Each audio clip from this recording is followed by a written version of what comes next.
그 지행합일이라는 거, 그게 참 어렵더라고요.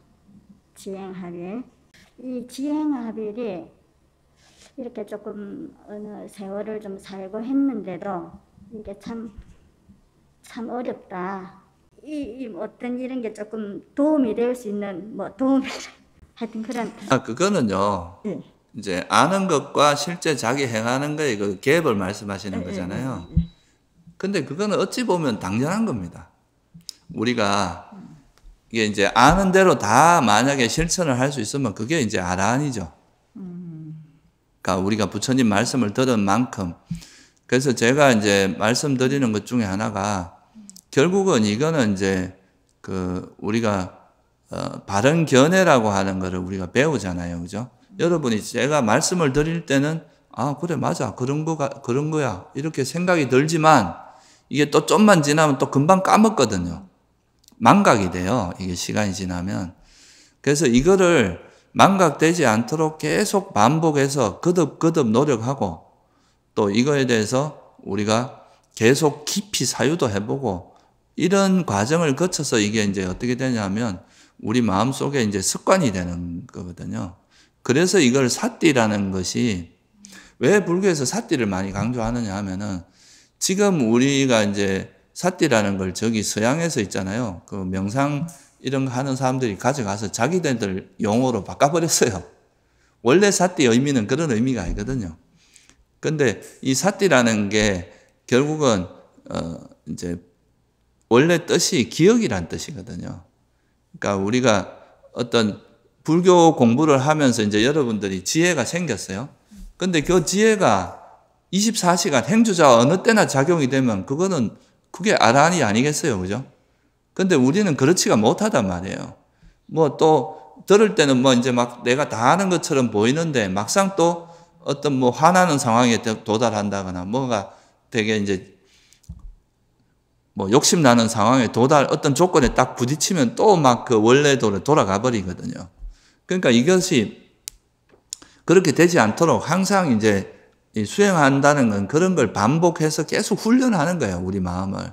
그러다 보면은 어떤 상황에서도 이 지혜가 작동하게 만드는 그런 이제 정도로, 소위 말해서 요즘 말로 하면 무의식에까지 이게 그냥 침투를 해버려야 되는 거죠, 우리 그 지혜가. 그래서 우리가 어떤 상황에서 내가 의식이 하지 않아도 저절로 그렇게 행동이 되도록 그렇게까지 이제 훈련이 됐을 때 이제 소위 말해서 수행이 완성이 되는 건데 그걸 우리가 기억 확립, 사띠빠타나라고 하는 게 이제 기억이 완전히 확립됐다, 정착됐다 이런 말이거든요. 그러니까 그렇게 되도록 노력하는 건데 우리가 이제 불교 가르침을 듣고 배우는 거하고 그거를 이제 배워서 그 다음에 깊이 사유도 해보고 실제 수행해서 익히는 거하고는 이 갭이 있을 수밖에 없습니다. 이걸 메워 나가는 게 수행이에요. 그러니까 보통 이제 머리 좋은 사람들은요, 이제 불교 좀 공부하다 보면 한 1년 정도 하면 막 아는 건 아라한 수준이에요. 아는 건 이미 아라한이 다 됐어. 아는 소리 많이 해. 그런데 실제 하는 거 보면 이제 완전히 실제 행동하는 거는 완전히 아직도 완전히 아주 왕초보에 불과한 그런 거거든요. 그러니까 이거를 이제 우리가 지속적으로 수행하고 끊임없이 노력하면서 이 갭을 메꿔 나가는 게 수행이라고 보시면 돼요. 그래서 수행이 쉽지 않은 겁니다. 그러니까 그냥 한 번 이렇게 뭔가 알고 끝나는 게 아니라 이게 우리 마음에 완전히 정착될 때까지 끊임없이 다지고 해서 그러니까 이거는 너무 많은 지식을 갖고 하는 게 아니에요. 사성제에서 바라보는 그런 관점을 이 큰 틀을 가지고 이걸 끊임없이 다지고 해서 이게 이제 우리 마음에 완전히 정착되면 그게 이제 깨달음이라고 하는 거거든요.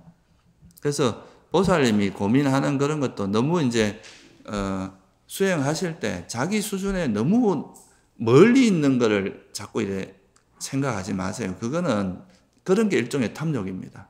할 수도 없는 거를 자기가 이제 욕심내는 거잖아요. 그게 아니라 자기 수준에서 할 수 있는 것부터 하나하나 해 나가다 보면 그게 이제 나중에 지나서 보면 내가 이렇게 변했나 이렇게 이제 알게 되는 거거든요.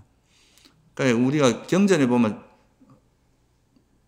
짝기경인가 그 경 이름은 정확히 안 나는데 짝기라고 하세요. 그 이렇게 손을 잡으면 앞에 이렇게 날이 있어서 나무에 이렇게 콱콱 쪼는 거.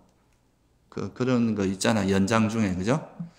그거를 이렇게 잡고 이렇게 한 며칠 이렇게 쪼다 보면 이 손잡이에, 내 손잡이에 좀 이렇게 손 모양으로 이렇게 따랐나 안 따랐나 보면 안 딸쳐.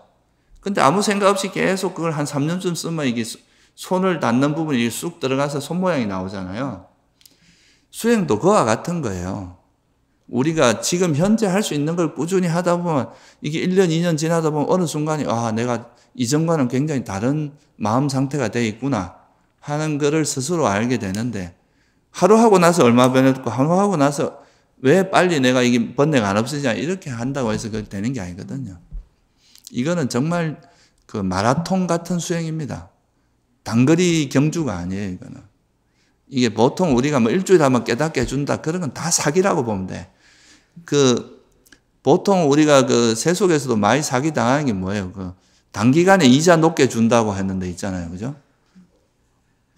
이익을 많이 준다. 그럼 자기가 하지 왜 남한테 줘, 그걸. 그러니까 그런 거는 다 사기입니다. 불교도 단시간에 뭔가 깨닫게 하고 이렇다는 건 다 사기라고 보면 돼요. 부처님은 그렇게 될 수가 없습니다. 그거는 자기 마음이 자기가 30년을 익혀온 번뇌가 3일 만에 없어지겠어요? 그거는 절대 그래 될 수가 없습니다. 그거는 오랫동안 익혀왔을수록 그 버리는 시간이 더 많이 걸린다고 생각하면 돼요.